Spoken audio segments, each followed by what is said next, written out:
Hey everybody, Mr. Regan here, and today we're looking at how to complete the prep and practice slideshow, kind of some important features that we're going to be utilizing, and more importantly, why we are doing this as we continue on throughout the rest of the year. So first and foremost, the prep and practice slideshow is a place for you guys to come anytime that you get a little behind in your work. It's a place to spend any extra class time you have, along with a way in which to make sure that you are on top of everything you need to be on top of as we wrap up and continue with the rest of the year.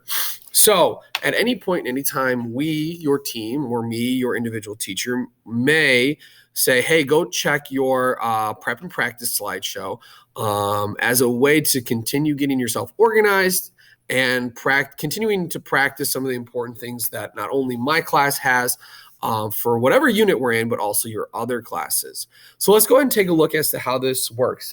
First and foremost, you don't need to make a copy of this because your teachers are going to be making adjustments to the slideshow as the year goes on.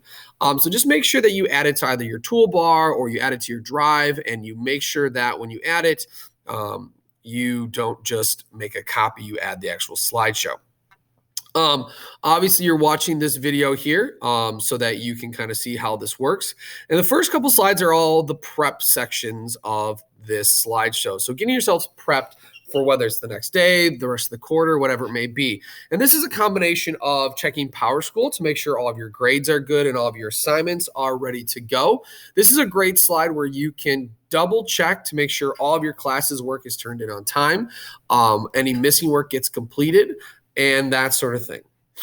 The second slide is where you check your current work and homework for your classes to make sure that it's all done and turned in. So again, kind of going through the list of all of your classes to make sure that whatever you see on the Padlet's good to go. From here, we're going to get into the actual organization of your actual digital resources. So this is where we clean out our Google Drive. The next one is cleaning out our Gmail account.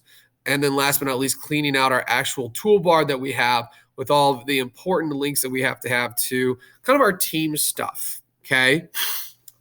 And making sure that not only you're obviously following the directions for each of these slides, but checking that kind of pad of paper there to make sure you're going through those checklisted items.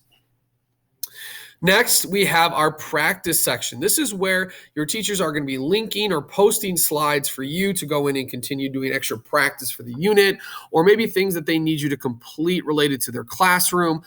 This is stuff that may or may not be linked. So for example, right now, math really doesn't have anything linked. Neither does history. Science will have something linked so that you can always go in and continue practicing with whether it's our unit vocab or some practice in Amplify or whatever it may be. As always, we have our review slide here to make sure we completed all of the different things in the slides. And then from there, depending on what class you're in, so maybe it's in science, you're going to stop and check in with your teacher. So for me, that might mean leaving your Zoom breakout room, or if you're in class, raising your hand to let you know, hey, I finished the prep and practice slideshow. For other teachers, you might need to check in with them in different ways. So make sure you're following those expectations, okay? Overall, that's how we complete the prep and practice slideshow. If you have any individual questions, you can reach out to myself or any of the teachers. Otherwise, have a great rest of your day.